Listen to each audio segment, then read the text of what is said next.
Welcome to Tactical Cash Flow Mastery, the podcast where we decode strategies to boost cash flow and build lasting wealth, to crush inflation and get ahead of the game. I'm your host, Babu, and I'll be interviewing other business owners who are in the trenches, sharing their insights, challenges, and proven tactics to maximize cash flow and to turn it into true, lasting financial freedom. Let's get tactical. All right, Matt. So thanks a lot for joining us. Honestly, I'm really looking forward to your experience as an owner of real estate law firm. And if you can maybe give us a quick intro on how long you've been in the industry, the size of your team, and also what drew you to this industry in general. So I've been working in the industry since about 2013. But I was officially called to the bar in 2015. I started my own business around 2019. So for the last 6 or 7 years or so at this point, I've been doing that. My team consists of 2 full-time law clerks, and I work with a couple of paralegals and other support staff as well. And I have a business partner that does personal injury law. And Amazing. Thanks a lot for the quick breakdown. So let's dive right into the questions just to try and get the most valuable information to the clients, which is pretty much what it looks like to dive into business ownership and kind of the challenges, trials, and tribulations that you go through as a business owner. So to start off, just the first question that I would like to ask you is, what inspired you to start your business, and what was going on in your life at that time? yeah, so when I started the business, I feel like it was always something that I kind of wanted to do. I had run other businesses previously, but obviously when you're entering a new field, you want to kind of learn your craft before you're confident enough to go and start that business, because the last thing you want to do is start a business and not know what you're doing and then, have that bad reputation attached to you. So a lot of the inspiration in actually doing it was just a lack of creative freedom where I was working. I had no control over the pricing scheme. I had no control over how I was going to deliver the services or even, what type of market we wanted to corner. So until I was able to actually go off on my own, I was kind of limited with what I could offer people. For sure. And honestly, it's there needs to be that match between just your personality and the values of the business that you're with, right? And there's always going to be that discrepancy. And I found myself diving into business ownership for the same reason as well, because I found that I went through a lot of frustrations when I got my mortgage, and I found that, there had to be a better way to do it. And that's kind of what led me down this path as well. So kudos to you for taking that step. I know it's not easy. Did you have a transition phase where you were juggling a job and your business, and how did you manage it just throughout the transition itself? Yeah, so I started to kind of dabble and start the business a little while I still had a job. It was definitely difficult, but obviously, the main thing is you still have certain bills, financial obligations. So it's hard to fully let go until you know that you can go all in on it. That being said, I wish I had just gone right into it earlier rather than staying on the job as long as I did, just because you wanted that financial security, or at least what you perceived as a financial security. And so at the time, I kind of just would do the things that I had to for this business after hours. So, after I would clock out for my job, I would put together files, or I would contact clients, or I would arrange client meetings. So it kind of had me running around almost around the clock. But, you kind of look at the bigger picture and you look at the longer term goal and you realize that the short term sacrifice is probably worth it. So,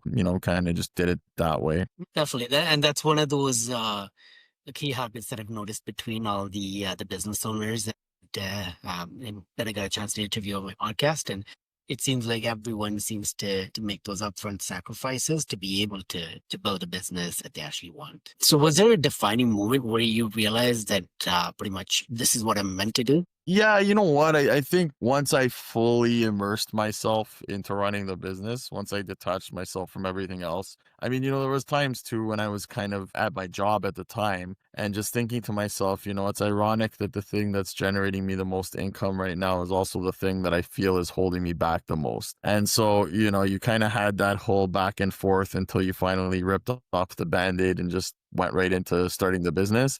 But I think once I started going, obviously, the beginning was a little slower, but once you started to gain traction, get referrals, gain clients, you start to wonder how you ever did anything else before that. Exactly. Yeah. It's kind of like the analogy that I pretty much keep bringing up when I'm talking to people who are in business. I always explain to them, like, it's kind of like a plane taking off, right? You're going at full throttle right up front.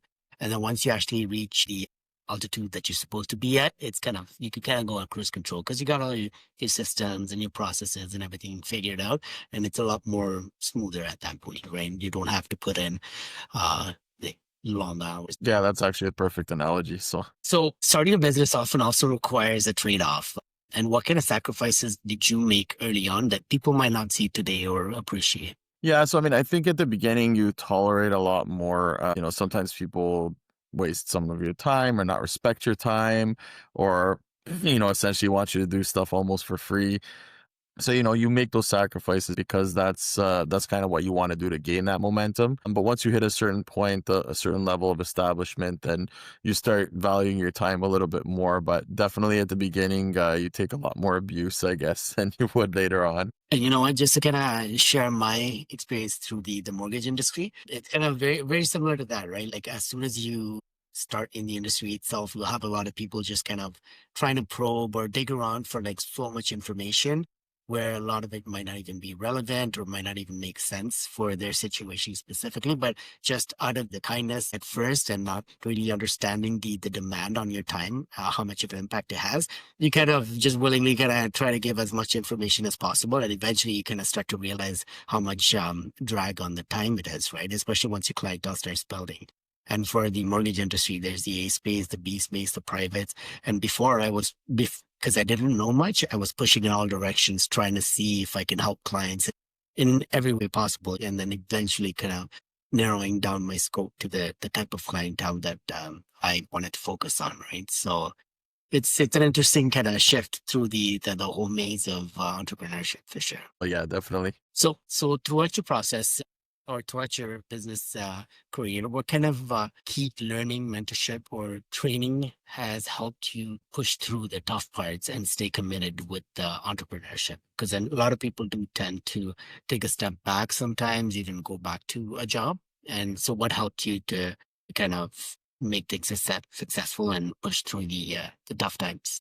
Yeah, I mean, well, first off, seeing other people doing it, seeing other people in the same space finding a way to succeed. And even though I'm never one to exactly copy what someone's doing, I like to observe and then kind of make it my own, either tweak it in ways that I think would make it better or in ways that are just more suitable to who I am or how I like to do things. But definitely seeing other people was something that kind of gave you the encouragement saying, this is possible. Someone else has done it. So why can't I do it? Also, it's good to have the right people around you. So anyone who's, going to be supportive or anyone who can provide kind of guidance at the beginning especially is crucial. And I was lucky to have some of those people around me at that time just to kind of keep me on track so that I could focus more on building the business and make the operations side a little bit more seamless. I do think that that's something that a lot of business owners struggle with, is when to get someone else involved or when to get help, because at the beginning, there's obviously cash flow constraints. And so you want to try to keep as much of the money as you can. But if you don't divorce yourself from that a little bit, I feel that you sometimes get caught up in just operating the business and you won't be able to get it to grow properly. For sure. And that whole split between, working in the business and on the business, right? You gotta have that point where you split off and focus more on the business. So in terms of the philosophy and your client experience, what core values guide the way you serve your clients, and why are those values so important to you? Yeah, so I think obviously, all of us in the real estate space to some degree, whether realtor, mortgage agent, lawyer, we're all in the customer service business. We have to make sure that we're giving our customers top-notch service. That'll include communication on a regular basis or, simplifying things so that people can understand. It's daunting, obviously, when you're purchasing a home. People are really nervous. It's usually probably going to be one of the biggest, if not the biggest investment they're going to ever make in their lives. Important that we're there for that. Also, for me, I like to keep my hours a little flexible. I just found that was something that when I was working for someone else, they were very resistant to that. They wanted to maintain 9 to 5 hours. They wanted to make sure that, the people came into the office we won't be able to do mobile signings or things like that. I had offered to do it even though I wasn't going to get paid extra, just to build those kinds of relationships, and I was denied. And so I think that really just having, fair pricing, flexible hours, and great communication and service, I think that's the most important thing to my personal business anyways. Nice. And I think that's kind of where I was gonna go with the next question too, as to what sets you apart in the industry or what your unique edge or superpower is. And you kind of touched on it, but would you say there's anything else that kind of really sticks out with how you chose to run your business or to focus your business on a particular area? Yeah, on top of that, I would say that one of the things that really, I guess, defines us or separates us from other lawyers, at least from what I've heard, is that we're able to turn around the files pretty quickly relative to other law firms. I've had people come in and say, my client has a lawyer, but the lawyer needs 3 weeks to get this file done, and it's maybe a simple refinancing. And he said their mortgage is renewing in 1 week. Can you get it done in a week? And I say, yeah, no problem, send it over. And they're like, really? How come you need so much less time than the other lawyers? And I think it's partially because we focus more, like my real estate department focuses only on real estate. So it's not like you're going to have where I'm in court one day, so I'm not available and a deal gets pushed, or that I need to defer work to a longer term basis that we can't get it done. So I think specializing specifically is better than, having someone who does all kinds of other things that may require court appearances and then they're not available when you need them. Yeah, and those court dates can pretty much drag out the whole. Do you offer any kind of guarantee or reassurance that can help a client feel safe when working with you if something happens to not work out exactly the way that they might have? Yeah, I mean, I think we're very good at offering guidance, just so that if problems do come up, something that's a little out of the ordinary or something that requires, our intervention or our trouble solving, we basically are able to, I guess, give reassurance, guide the clients through their options, give them advice in terms of what they should be doing in specific circumstances. So I'm talking, maybe when someone is not able to close an occupancy closing on time, maybe we negotiate with the builder a later date. Or if they need an extension on the closing, sometimes there's punitive terms. So we kind of lay out the options for the client so that they can understand, what the repercussions are, and they can run their own cost benefit analysis to see what makes sense for them in their particular situation. Definitely the way you're dealing with it by having everything be upfront, kind of leading them through the process is definitely the better way to approach it, just even from my experience in business as well. So kudos to that. And so is there typically a wait list to work with you? And how many clients do you normally work with at one time? Yeah, so I mean, with us, there's not necessarily a wait list. I mean, if we were of our capacity, we'd obviously be very upfront about that and just let the clients know that either we need to take more time to get their files done, or that we were simply not able to act for them. But there's no wait list, and my clerks are very experienced. They have a lot of experience in the industry, so they can handle quite a few files a month. And so we're able to. That's part of why we're able to turn them over quickly as well, is because they've kind of bought into the whole idea about working later and everything. So sometimes people have commented, your staff's working vampire hours, because they'll get late emails. But I mean, that's part of just everyone kind of buying in and doing what they have to, because there's obviously busier seasons and less busy seasons. Like typically spring, summer are usually busier. And then, from December, I guess about halfway through December till, maybe midway through February is always a slower time. So, it's just a matter of having everyone buy into the philosophy of what we're trying to do. And you know what? Especially with banking hours, I found that like if you give clients a little bit extra notice by messaging them or sending them an email at 6 p.m., for example, they have some time to actually like get the documents together and bring it back to you, or even in the next morning before they go to work. Whereas if you just wait for 9 a.m. and then you send the email, they're already at work. So another day goes by and who knows how the evening goes, right? And it just kind of trickles on, right? So the quicker we move, the easier it makes it for the client to respond. It gives them more headway, right? Yeah.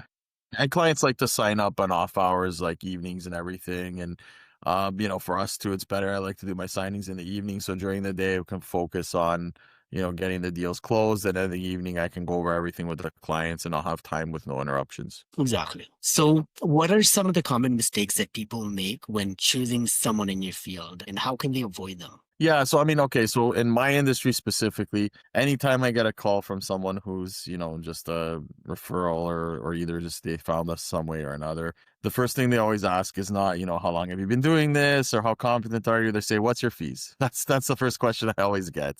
And I mean, you know what? It's a fair question. I mean, in any business, in any transaction, whenever you're buying something, you do want to know what you're paying. But when you have someone who's specifically just looking for the lowest price all the time, they may be shortchanging themselves because I'll say that, when a transaction goes smoothly and everything happens how it was supposed to, the transaction will be something that almost any real estate lawyer can do. But if there is some wrinkles or nuances or things like that, then sometimes getting the lowest price doesn't necessarily give you the best bang for your buck. So I had a client one time. For the most part, people say my rates are pretty competitive, but I had a client at one time that came to me for a transaction. He went somewhere else in between because they charged less than I did. And then he came back to me and he said, look, I'm going to be completely honest with you. I went somewhere else because they charged less. He said it was one of my worst experiences that I've ever had. He said there was a language barrier. They didn't explain the documents properly. They made me sign something that I didn't know that I was signing, and it made me on the hook for an extra $2,000, so on and so forth. And he just said, basically, charge me whatever you're going to charge me. I'm coming back with you for all the rest of my deal. So there's a lot of that. That's a big mistake that a lot of people make. Some people lean in too much on ads themselves because we're in the age of social media. So people are getting a lot of information in a short period of time. Ads are great. If something catches your attention, sure, by all means, do your due diligence. But some lawyers are kind of representing themselves as having either more credentials or more experience than what they actually have.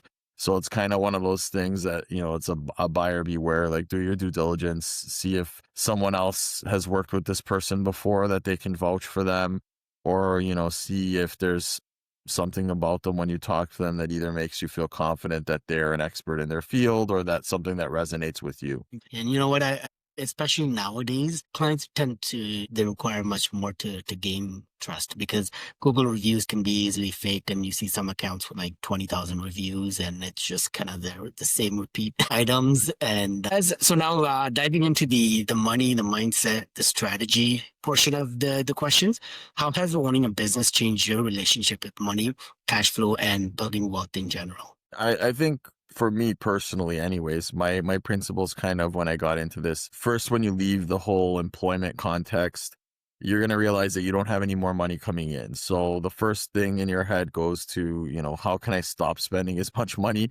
How can I be a lot more conscious about the choices that I'm making for personal consumption? I kind of split things into two buckets where personal consumption is something that if you can do without, you should, at least in the early stages of starting your business. But business investment is always worth it. So, if you can find a way to put your money into something that will grow your business or enhance your business and you can do without personally, those short-term sacrifices at the beginning will definitely help. The other thing I did too is kind of when I was angling towards starting my own business, I started to kind of invest into things that would generate me passive income, so that I would be able to take care of those personal bills I had. So, either rental properties that I had purchased in Windsor at the time, or private and mortgage investments, or stocks with dividends.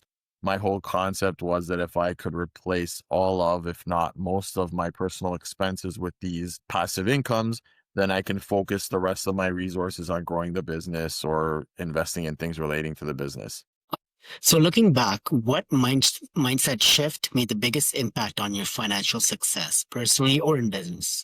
Yeah, I think the biggest and most important thing is to focus less on how much money you're going to make on each file and to focus more on building the relationships that you have with either the people that you're working with or people who are referring business to you or the clients themselves. To me, the most important thing is always that relationship. And I think if you take care of your relationships with clients and with referral sources and other stakeholders, I think that really leads to the success. I think a lot of people put making money before building those relationships, but I think you really have to flip that around and build those relationships and the money will come later. For sure. Especially nowadays, I see that culture kind of driving a lot of businesses towards trying to make as much money as possible, all about the ROI and everything. And sometimes, you know what, you gotta establish that good foundation, the good relationships, the network to build that business on, right?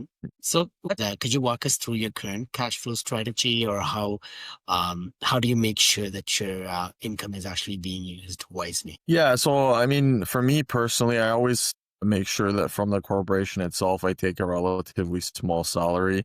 I make sure I have enough to cover my basic needs, but I don't necessarily need enough that I'm going and having yacht parties or anything like that. The most important reason being that you don't know what will come up in the business. There may be unexpected expenses. There may be things that you need to invest in to expand. There may be an interruption in business. Like, for example, during COVID, a lot of businesses were hard hit during that time. So I think just having contingencies and reserve funds and money for things that relate to taking care of the business rather than taking care of yourself again early on, I think it's just better for long-term growth because you can make sure that you're never in a position where you don't have money to do something that's necessary for the business to either level up or execute its tasks, right? What are your go-to principles or tools when it comes to building wealth outside of your business? Do you have like a specific structure in terms of like having, rentals in a corporation or investing in stocks that are like a strategy or some certain principles that you follow? Yeah, so I mean, I think the first part I'll start on obviously is not spending too much on consumption. A lot of people make the mistake of, when they start doing well in business, they see a lot of money coming in and they get the itch to go buy their Ferrari or to go on their $30,000 vacation or whatever it is. There's a time and place for that. I'm not saying to never do that, but I'm saying that, as you're building in the early phases, definitely don't spend the money that you get, reinvest it. And specifically for me, what I try to do too is I try to maintain this whole thing where it's never perfect and it doesn't work out like this all the time, but I try to spend the money that my money is making me. So if I'm going to invest in passive investments, that'll generate me X amount of dollars every month.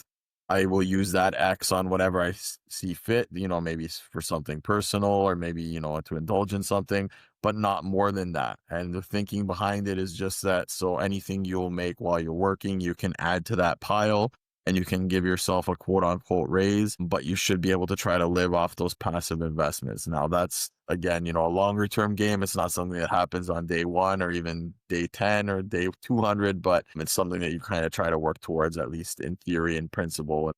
Life's not perfect, things come up, but you try to angle towards that. I definitely think that it's also wise to invest in things that will give you a return. And one of those things is your business. So if you can invest in advertising, expanding, things like that. So for example, advertising something that it's a task that's important to delegate simply because, you can't do everything yourself as much as a lot of business owners try to.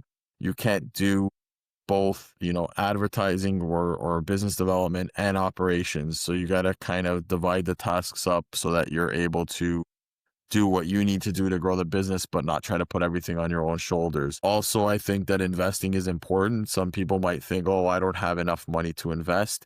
I don't think there's too small of an amount to start with because it compounds and builds over time. So some people just have to understand that there's a certain element of patience that you're going to need to play the long game. But if you are willing to play the long game and you are willing to commit to some kind of a system of investment, overall in the long term, you'll benefit no matter how much money you make. For sure. And honestly, those sound principles are what can get you a lot further, like we're saying, in the long term, right? And a lot of people are focused on the short term and what that'll bring them. And, I've noticed that too, and honestly, that's kind of where my whole business has kind of focused it to as towards where it's, for example, with the money tree strategy that I try to help clients with, it's, taking the down payment from the current property, planting it like a seed so that it grows, with the next property that you have as rental, and then using the fruits to pay and to sustain yourself as opposed to just chopping down the tree. What's one message or invitation you'd love to share with the audience today?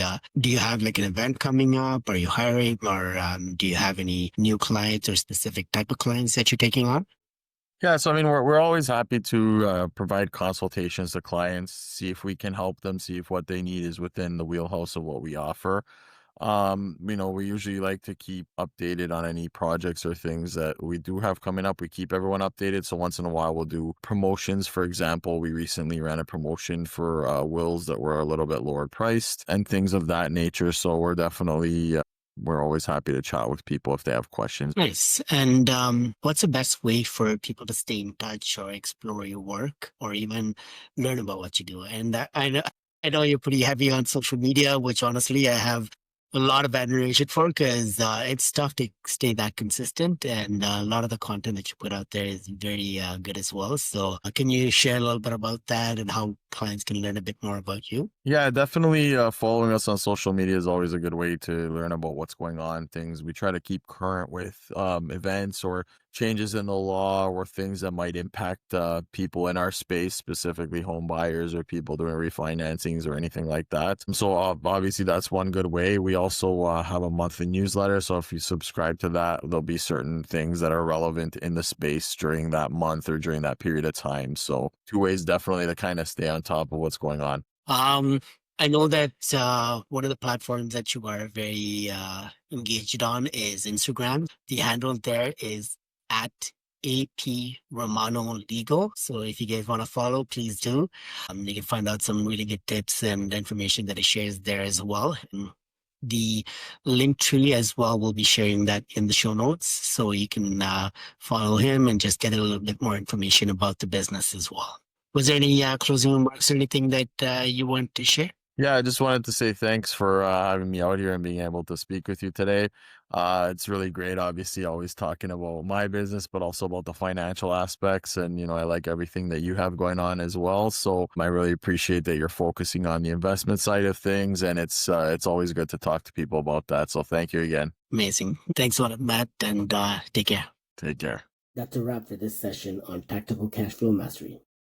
If you picked up a golden nugget or two, please share it with someone who needs to hear it. Don't forget to subscribe and leave a review, and it'll help us bring even more powerful voices to the table. Want to be a featured guest or have a question? Head to my Instagram profile and send me a quick message. Until next time, keep your strategy sharp, your cash flowing, and your mindset locked on wealth.